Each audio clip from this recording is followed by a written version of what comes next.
Hey folks, and welcome back to the channel. Today I'm taking a look at a warning interview that took place on SiriusXM. Actually, I saw a little piece of this with video not too long ago, featured on the channel maybe 2 weeks ago, something like that. But today I've got the entire audio interview. This looks to be about a half hour long.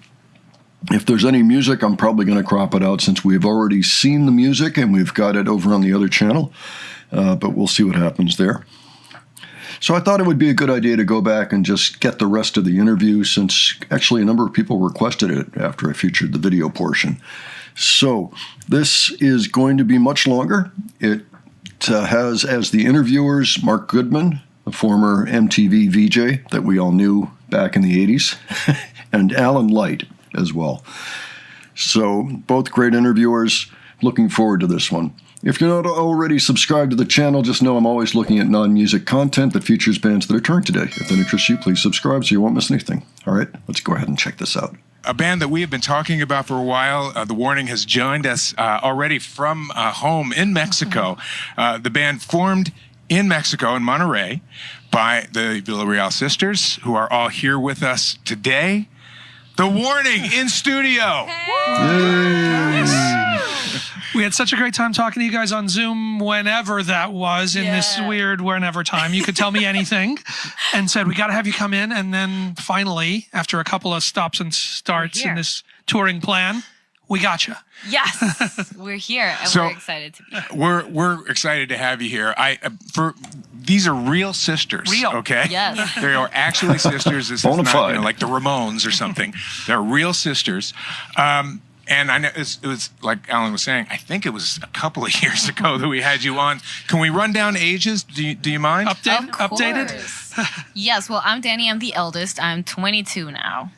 I'm Alejandra, and I am the youngest. I am 17. I am Paulina, and I am 20. Yes. All right. Oh, so you're almost all legal.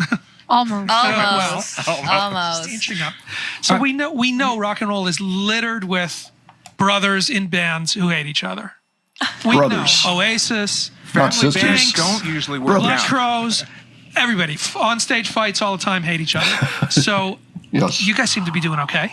No, we're not. I'm kidding. No, of course we are. No, Imagine fighting on stage. Oh, no. That would be insane. No, we get along so well. We're besties. Okay, fun fact. On one of my gigs back in the 90s, a fight actually did break out between the lead guitar player and the bass player. One of them kicked the other one, and the other one kicked back, and all of a sudden, the gig took on a turn. That's all I'm going to say about that. But yes, it's never good when that happens. And that wasn't even the only band where two bandmates were ready to start punching each other out. It happened again a few years later. Best part is they were both Grateful Dead cover bands. Let's keep going. Yes, it's a good dynamic that we have. Do you understand how it could go how it could be on stage fist fights? Like, I mean, I could. Fist fights. But no. I was like, whoa. And you would hit me weird. with your drumstick. I wouldn't be like, I would never get mad enough. Hit me with your rhythm stick. Yeah, no. I don't Well, think so. but let me ask though. I mean, look, sisters fight. Relatives fight. It happens. And then you add in that extra layer of we're in a band, and now we're in a band who's working, we're in a, touring. Right. There's a lot of extra pressure on you. Things at Have there stake. not been things that have come up between you where you go, no, I'm not doing that. Of course. I think that's Yes. life. But we always You're able through it. to get through it. Just talk it Of through, course. honestly. Communication is important, and we know that, and it's key. Yeah. So can we, I am reminded I just watched something having to do with Styx. The band from the 70s and 80s that suddenly went away after their album Mr. Roboto. Well, it turns out that was a big issue. The band got split apart by that whole concept album. Half the band thought it was ridiculous, too theatrical, not rock and roll at all. So I can see where you get into this mindset that this is a good thing for the band, and some of the band absolutely thinks you are 100% wrong and will fight you on it. And I just wonder, will there ever come a day, I mean, heaven forbid that happens with The Warning, and if so, what do you think would cause it? Give that some thought. What could split the band apart as a concept for a new album? For people who maybe weren't with us last time that you guys were on, can we just do a sort of cliff notes on your origin story? Of course. It starts, the biggest Rock part of it band. starts with Enter Sandman, your cover of Enter Sandman. Right. So Get us, pick it up. Yeah, get us there. Of course. Well, we started when we were tiny. We started with classical music on the piano, and then we got super inspired playing the Rock Band, the video game. That's when we Which you picked now up. have songs in. Yes, and the Oh, Rock yeah. Band 4, which is absolutely crazy to think about. But we started with the video game, and we're like, I want to do this. But we played individually, like no band whatsoever. And then we were just like, what if we play something together? And that's when we started to doing our favorite songs, our covers. Enter Sandman came in there. It was Enter Sandman. 2014. 13. Oh, I don't know, 14. 14. It was a long long time ago. Yeah. But that cover went viral on YouTube, and that's how we kind of just like exploded. And then by the time we started making our own original music, people like stuck around to see what happened, and now here we are. And I can't remember, we went through all this before, but kind of how you fell into each instrument. All right. Yeah, I just really picked up the guitar from the get-go because of the Rock Band. Pau had very good coordination. So that's Danny talking. Oh, yes, I'm sorry. That's me. Pal's the drummer. Pau's the drummer. My dad thought I had a really good coordination on the toy drums, and he was like, "Do you want to play the drums?" And I was like, "Do I want to hit things and make music by hitting things?" Of course I do. Of course she I does. guess. And then I grew up listening to them play and around music, and we loved to watch concerts of our favorite bands as a family. And I had no idea what the bass was, but I was like, that's a cool instrument. I want to play that. And so that's how I started playing the bass. Yeah. Falls into everything, falls Yeah. in the right that's slots. So naturally. So when it comes, so you guys have your instruments, you do this thing, it goes viral. It's like the dream of so many kids these days who are posting stuff. But what was it? Why did you make the leap to say, you know what, we're going to go professional? There's people posting stuff all the time. Right. But what was it between the three of you that made you think, we want to be in the music business? Really give this a run. Good question. Right. I think it came at a point when we were making our own music that it just felt right. Like we couldn't imagine not doing this. So we're just like, let's give it our everything. And that's what we did. Yep. That's kind of the perfect thing. You couldn't imagine not doing it. Yeah. That's That's what you want. that has to be the answer. Right. Right? When you are starting out as a young musician and you want to make some kind of a mark, but you're not sure what it is yet, perhaps, the very first time you write an original song that you go, hey, that's a good song. It's not just a song, but this is actually a good song. Like, I made a good song. That's where everything changes. And you're like, oh, I have to keep doing this. And if you have a team that is so well suited to working with you, and all three of you can put together something that's really amazing, so that it's at its best and isn't compromised in some silly way. Like, I need to have a much bigger solo right here, anything like that. If you're not worried about those sorts of things, it's going to make you want to do it over and over again. And I think that's exactly what happened in their case. It kind of had, because if there's something else you could think about doing, right. you wouldn't choose to put yourself through this. Like, that's just, it's got to be. Hell, you call it a It's dream. got to be what you got to do. I think that's right. So now, have you been to New York City before? Yes. A couple of times. Okay. We should, welcome to New York again. Yeah. We should say, we mentioned this, Cinco de Mayo. Oh my God. Oh, yeah. Just saying. May It is 5th. Cinco de Yes. Mayo. Yeah. So happy Cinco de Mayo. Thank you. We actually don't. Well, that's what we wanted to say. Yeah, Do you guys it's not care? a holiday in Mexico. I mean, I'm actually very curious to ask you guys, what do you celebrate in Cinco de Mayo? I have no idea, but it's Tequila. all about the tequila. Nice. Okay, That's- that Gotcha. makes That's sense. the makes excuse sense. to celebrate the drinking tequila. Is I Pretty think much. that's pretty Yeah. much what it is. I was very But- curious about the holiday because I was like, we And don't Corona. celebrate it. So Right. what is celebrated? But we love it. Let's get tacos and tequila It's after an this. excuse. Well, there's actually, in the lobby, they set up a churro stand in the lobby. Oh my god. I'm going to Hopefully. Churros. be the judge of those churros. So, how do you guys talk about possibilities for argument? How does it happen where you guys collaborate on writing music? Who starts it? Does it start with a rhythm? Does it start with a lyric that one of you comes up with, or all of the above? It usually starts with Pau on the piano. Yeah. She has she has a lot of things. Sometimes she has like a list of melodies that she puts phrases into, or sometimes she has just like a lot of phrases and she's just like, I'm gonna pick this one and just see what comes out. So she does a basic chord progression and starts making melodies and lyrics, and then that's where we come in. She shows us the idea and we're just like, that's so cool, but what if we do and we just like, woohoo, go ahead with the flow. But There you go. honestly, I feel like that's sugarcoating it, because I feel like the only space where we fight as sisters and that's right. people is when we're writing. It Is gets, when they're writing. I wouldn't say Intense. violent, but it gets like there's a lot of tension. There is. Yeah. Emotional. But it fell pretty quickly into like, you got a system. Yeah, we no, do. And we make do. it work. Again, communication. And at the end of the day, when we're writing, we're really conscious that it's all down to opinions. There's no like right or wrong. So it's just kind of figuring out what we're going to do. Yeah. Yeah. But we already know like our tells. We know if Pau is like breathing very fast and she's just like, we're just like, okay, we stop. we Let's stop stop the right writing now, session and then we today. come back. That's funny. Time for a break. Is there a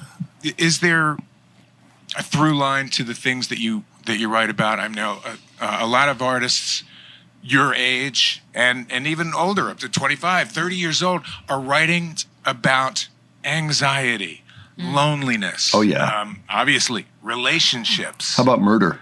How is it for you to write about things like that? And are you anxious?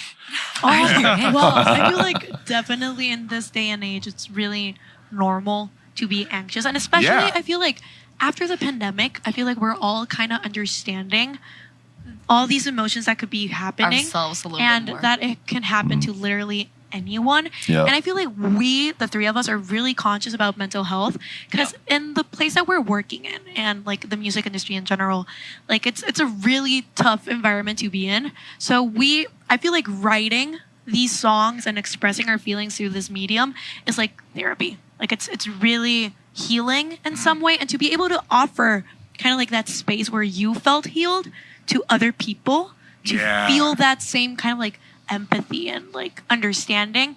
It's amazing that we can do that. And now that we're playing live, to see people relate to it like in person, it's an amazing feeling. Yeah. This interview happened at a time when they were just embarking, and actually they're a few weeks in now, into their very first U.S. tour. And it was an intense tour. They were doing a lot of dates. And so by this time, yes, I think these particular topics were on tap. Probably got spoken of in the wah-wah, in the bus, And this is also 2 days before that Reverb show where we observed that maybe they were starting to feel the stress a little bit of the tour. Of course, the show was still great, but it was just a little bit different than other shows in some ways. That was the show where Danny had the half solo When I'm Alone, really fascinating. But yeah, that was right around the same time. So they are negotiating these issues in real time as they're talking about it here in this interview. That's why this is the most extensive you've gone out to tour. Yeah. I mean, and we know you were supposed to go a few months ago.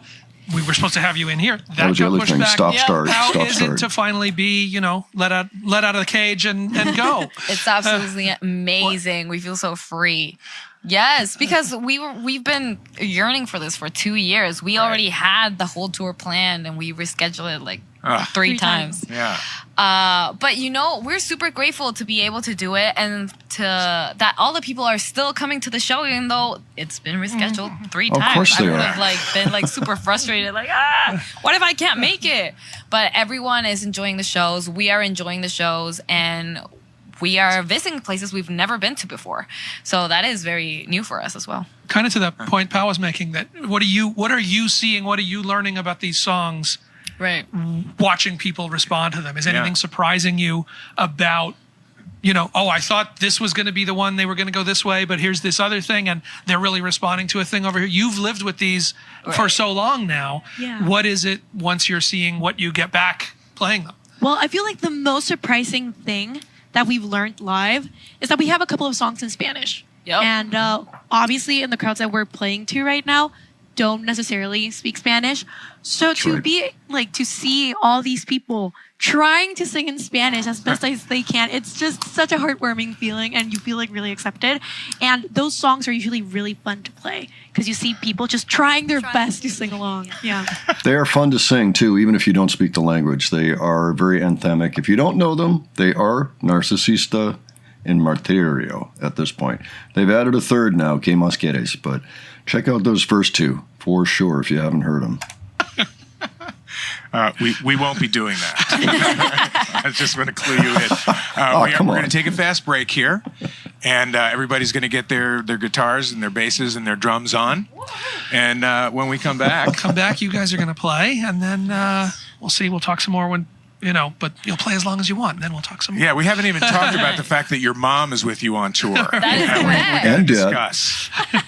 Coming up on Mother's Day? Coming up on Mother's Day. I don't know, is that in Mexico? Yeah. All right. Of course. All right, Mother's Day on the road. Love that.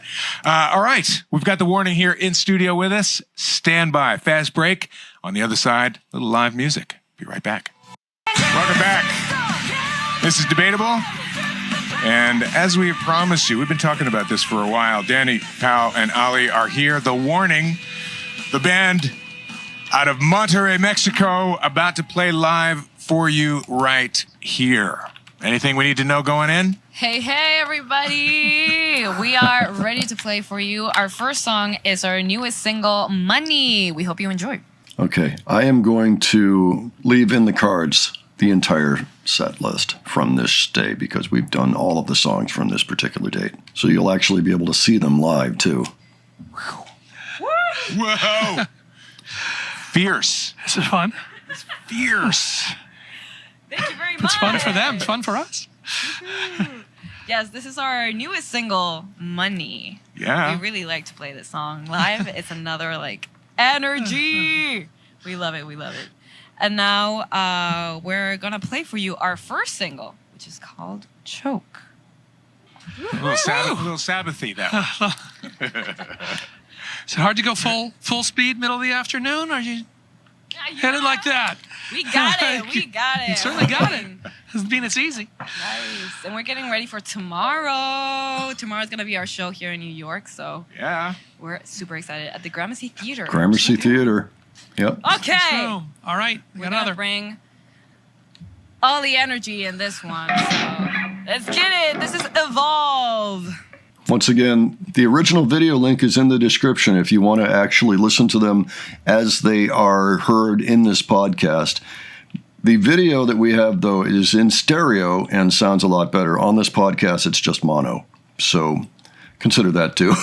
That's another reason I'm kind of segregating those. Damn! Come on, that's right there is The Warning. Live. Their reaction to Evolve. Volume Studios here at SiriusXM, live in the Fishbowl. I have to say, Ali, you are out of the John Entwistle tradition of bass. Because I don't know if John just kind of the three of you, you're just chill. You're just there. It's just she is. On the shows, on live shows, I'm not chill. But usually when we play, when we practice, I am the chillest out of the three of us. The chillest. I am pretty chill. Or her two sisters are just So how's doing that, in the sunshine in the middle of the day in all the time. office building? It's all right? Yeah. It's a what we different do, setting, so Yes. but it's fun. It's good. One of we talked about the way that things sort of happened for you. There was the viral sensation, but there was also this Kickstarter thing, and Ellen DeGeneres kind of contributed. What happened? Right. So because of the Enter Sandman video back in 2014, in 2015, Ellen DeGeneres invited us to her show.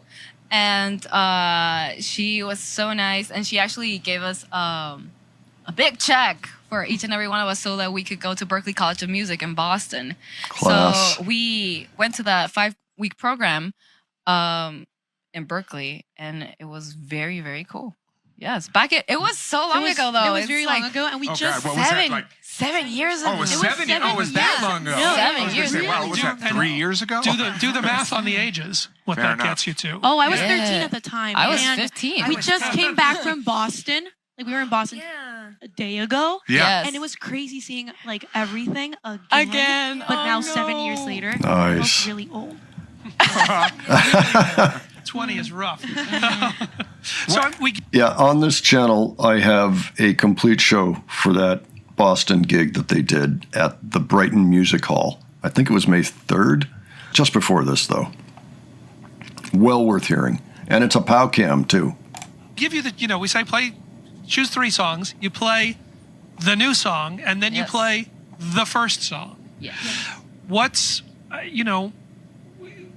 what's happened in the writing in between those things? Oh, right. Like what have you felt change or grow or For the expand major over time label. just between those 2 songs? Really interesting to me. Just to keep it real here, folks who don't know, there were 2 albums before they were on the major label. And this is in context of the albums made for the major label. The Error album is where Choke comes from. You would say, Right, the right. first 2 songs we're going to play are the newest one and the oldest one we could play for you. Interesting. Oh, you know. thanks. Well, actually, if we went to the oldest one, that would have been like very funny. I still had like a girly voice. Oh, Danny. No, but Yeah. we do have progressed a lot throughout the years in songwriting. We have a total of 3 Oh, well, 2 albums. 2 albums, 2 EPs right 2 now. EPs. Right. Yes. But Oh, right. looking back growth. Error wasn't out for another month. We were children Yeah. writing Yes. songs, and now we're young women. I cannot even say teenagers anymore, which is weird. But Yes. it's cool when we play them live, especially. You do feel a certain like change or transition between Just different eras. the albums. Yes, exactly, different eras. But other than like the association of the age or whatever, what do you hear? What's evolved in the writing? What do you hear that's different in where you are now? See, I don't think that the 2 guys, Mark and Alan, understand that all of these songs come off, the recent EP, which is actually part of this album that's about to drop in a month from the time period, that they're doing this interview. So it's just one album. That's it. I think he got a little confused because I guess Choke was the very first single to come out. Perhaps that's how it went. So anyway, I think they're going to help correct him. Now then, when you're playing that stuff, Well, lyrically, I feel like we changed Yeah. a lot And we definitely try to add more stuff and just like seek out new ways of doing doing what we like to do, which is like powerful music. We really, really want to just like give that punch. We hope we achieve it.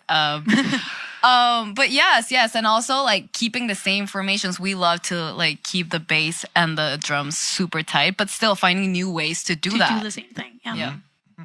And does it feel like you said that watching the growth is kind of amazing, but do you feel like your subject matter is also getting older? Well, I mean, Subject matter, do you Yes. mean like by topics in which we Uh-huh. write about? Oh, yes. Seems- Well, more than anything, I feel Yeah. like when we started out, we didn't have a lot of like life experience. yeah, We were like, kids. this Right, is so yeah. So, and we Why would were they? just like writing about things that we would see or read Right. or etc. But I feel like as we start getting older and as we start touring and meeting new people and just having these very big life experiences, we start writing about them. Yeah. And I feel like in this new EP, the Mayday EP, which we just kind of released, you can feel that sort of like personal touch about it. Like it's about our situations, about our emotions. And the other half of this album that we recorded, which will be released soon. Gonna I- press I- you on that. soon is fine. Soon is all right. I feel like you can also like really notice that growth. It's writing more out of experience than out of Yeah. imaginary Exactly. stuff. yeah, exactly. Who's, forgive me, but who's got boyfriends? Ooh. Or No, girlfriends? The I band, don't know. the band Novios. is our life. Ah, Yes. Yeah. Jesus. They're The band dating is our each other. boyfriend. Yes. Yay, the warning forever. Yes.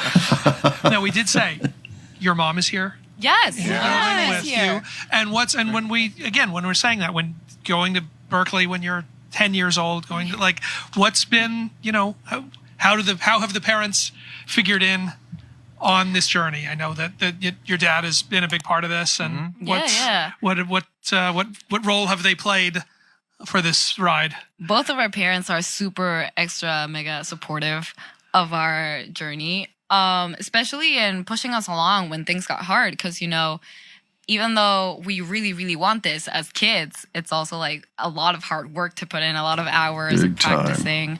Life-changing. We've gone through a lot as a family, and to like getting to this point. But they always support us. They follow us everywhere when they can, and they can help us. So yes, it's totally they're amazing. a crucial part of our team Yeah, at the end of the definitely. day. Like my dad works a lot of like on the tech side of things. Like he really helps us there, and my mom in literally everything else. And now that we're touring, I feel like it's really noticeable how much our parents help us throughout this whole process, and how much like easier and more relaxing the situation becomes when they accompany us throughout the whole thing. Oh, that's cool. So you don't feel like you're being chaperoned and No, somebody's no. watching over you all the time. It's good. That's all right. Yeah. You mentioned that you're working on. There's another half of the record yet to come. Can you? And I know like the last record that you did was the story was kind of crazy. It was about this. It was a And murder. it was Queen. right. Yes. And it was sort of concept-y. Yeah, seemed it's a like. concept Yeah. album. And what about going forward? Are you still in that vein, like your kind of a Right. concept thing for the next record? Or was that an experiment of let's see what it is to do this, and now we'll try something else? That's totally it. We wanted to see what it was like to make a concept album, and that was Queen of the Murder Scene. But for this era of The Warning, the Mayday EP, which is the first half that is already out. Right. And the second one, which will come out soon, was recorded at the same time. We actually spent 4 months in New Jersey with our producer, David sorry. Bandith. Oh, no. Jersey. We had a wonderful time. We didn't have tacos, which is sad. Yeah, we're not so great at the Mexican food in this part. No of the country. tacos in Jersey. Definitely. But we spent a lot of time working on this record. We poured our hearts and souls into it. But yes, it's not a concept album. It has an overall theme, but as Pao said, it comes a little bit more on the personal side, and just we wanted to show that part of ourselves in this new music. How difficult is that for you to write personally, to reveal personally? Does it come naturally Yeah. to share that way, or is that a thing you gotta push yourself I to do? feel like it's a thing that we've learned over Yeah. time, because being that vulnerable, because it's something that could be really personal, and then just like sharing it with the world, it's something that can be a little bit like daunting. But again, now that we're seeing it live and see the way that people connect with these emotions that maybe you kept to yourself for such a long time, you feel really supported and like heard more than anything. Yeah. So what is the touring plan? There's this run that finally you're getting to do, and then what comes? What happens from here? Do we know? Well, our last show here in the U.S. for this round is in Phoenix, and after that we take a week break and we head to Canada for this leg of the tour. And then in June we are super excited and honored to be part of the Hailstorm, Pretty Reckless, and Lil Tsar tour. It's the summer tour. women-fronted tour. I know we're gonna be touring across the U.S. It's gonna be so much fun. It's gonna be awesome. We're I super can't excited wait. about it. Yeah. We're super excited about it. I don't know how many dates exactly there are. 22. Okay, there we go. Nice. 22 dates with them in total. And in November, great. we are going to be touring Canada with 3 Days Grace, which is going to be absolutely amazing as well. so and the we year have is laid festivals. out. It's all going. Yes. So what have you had any interaction with Lizzie Hale, with Taylor, with those guys, or is that going to be? Well, with Taylor, not yet, but with Lizzie, we met in pandemic. Well, we have met through Zoom, never in person. Right. Yeah. But she's such a nice person, and she supported us a lot. She gives She's so shout sweet. outs. She's we so can't sweet. wait to meet her and finally give her a hug. We Yes. we had a songwriting session in the middle of like everything, and it was very, very cool. I hope that we can do that Yeah. more often in person now. I want you guys to join us after that, after you've been on the road with all of these rockin' women. And on those stages. And on those stages, it's going to be something. All right, we're going to let you guys go. Thank you for sort of kicking off this series of live music here on Debatable. We're really excited about it. The Warning, out on tour. Wherever you're going, they're going to be there. Yeah. So, Yes. how much, this run is how much longer? As your dates? Until we 28th have- of May. I think it's 3 weeks more. Yeah, we have 3 more weeks, but it's a total of like 28 shows. Yeah. So it's gonna. And the new music is done. Just coming soon. Coming soon. Coming sooner, soon beats- sooner than we think. Right. Soon beats coming later. Sooner than we think. Yeah. Okay. It's only 6 weeks later. Not there yet. Not yet. Not yet. So it's not that done. It ain't that done yet. Ain't that done yet to tell us that yet. That's all right. We understand. All right, we'll be looking for the text when you finally decide on the title. And Yeah. we're Sure. so thrilled you guys could finally do this. Again, we had Fantastic. to, we had Thank to you for having postpone. us. We tried to do it earlier, but since we got you guys on Zoom, everybody's been asking. So thank you. Thank you guys. It's great to be here. The Warning here on Debatable. Stand by. We're going to take a fast break. We're going to change studios, and Danielle Smith will join us in just moments to talk about her amazing book, Shine Bright. Okay, well, that was really quite interesting. I didn't realize that it got that far down to the wire and they hadn't really chosen a title for the new album yet. At least that's what I understand from what Mark and Ellen were saying in response there. So that's interesting because it was out, 6 weeks later. Something like that came out pretty quick after this. It's a little surprising that they weren't sure what the date was yet at this point in time.